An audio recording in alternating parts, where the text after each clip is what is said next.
Good morning class 5th. Today we are going to start Hindi subject chapter number 3 अपनी वस्तु. In previous video we read this chapter and now we will start question answer. Okay, this is your notebook. First of all should write chapter number 3.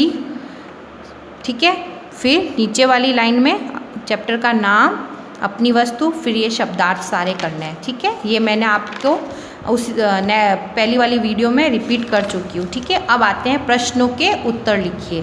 First question है, महात्मा जी ने झगड़ा रोकने के लिए दोनों भाइयों को क्या राय दी थी?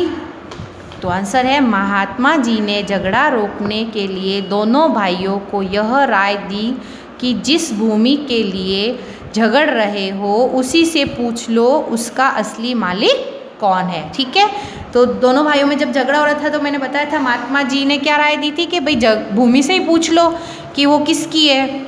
दूसरा क्वेश्चन है, भोजन बनवाकर मंगवाने के पीछे महात्मा जी का क्या उद्देश्य था? तो कुछ आंसर है, भोजन बनवाकर मंगवाने के पीछे महात्मा जी का उद्देश्य दोनों भाइयों के क्रोध को शांत करना था. भोजन बनाने व खाने में समय लगा, इस बीच दोनों भाइयों का क्रोध शांत हो गया. है ना. देखो बेटा, मैंने बताया था कि अगर किसी में झगड़ा होता हो तो उसको कुछ खिला पिला देते हैं तो उनका झगड़ा शांत हो जाता है. महात्मा जी के अनुसार धरती ने क्या कहा? महात्मा जी के अनुसार धरती ने कहा कि मैं इन दोनों में से किसी की नहीं हूँ, ये दोनों अवश्य मेरे हैं. मैंने इनकी कई पीढ़ियों को पाला है और जाते हुए भी देखा है. देखो, भूमि ने क्या जवाब दिया, जमीन ने, कि मैं किसी की नहीं हूँ लेकिन ये सब मेरे हैं क्योंकि मैंने इस ज़मीन पर इनकी कई पीढ़ियों को आते हुए देखा है और जाते हुए भी देखा है. क्वेश्चन नंबर 4, दोनों भाई लज्जित क्यों हुए? दोनों भाई लज्जित इसलिए हुए क्योंकि जिस भूमि के लिए वे एक दूसरे की जान लेने पर तुले थे उसी भूमि ने उन दोनों में से किसी एक की होने से भी मना कर दिया. इसलिए वो शर्मिंदा हो गए क्योंकि भूमि ने मना कर दिया, मैं किसी की भी नहीं हूँ. महात्मा जी ने दोनों भाइयों को क्या समझाया? महात्मा जी ने दोनों भाइयों को यह समझाया कि तुम दोनों व्यर्थ ही झगड़ रहे हो, यह धरती किसी के साथ नहीं जाती. बड़े बड़े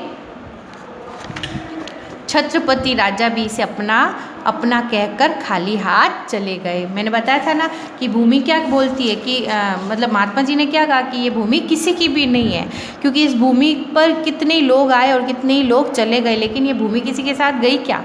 किसी के साथ नहीं गई. तो हमें बड़े बड़े राजा महाराजों ने भी इसको अपना अपना बोलते रहे लेकिन वो साथ में कुछ नहीं लेके गए. इसलिए हमें क्या करना चाहिए? अच्छे कर्म करो, प्रेम से रहो, यही साथ जाने वाला है. ठीक है, तो ये हो जाता है आपका 5th चैप्टर. तो ये सारा कुछ आपको नोटबुक के अंदर करना है. ठीक है, ब्लैक पेन, देखो मैंने इसमें ब्लू पेन यूज़ किया है लेकिन आपको क्या करना है, ब्लैक पेन से हेडिंग लगानी है चैप्टर की और इधर की साइड आपको ब्लैक पेन से लिखना है और इधर ब्लू पेन से लिखना है. फिर क्वेश्चन आंसर भी ब्लैक से लिखने हैं और आंसर ब्लू से लिखना है. Okay, thank you.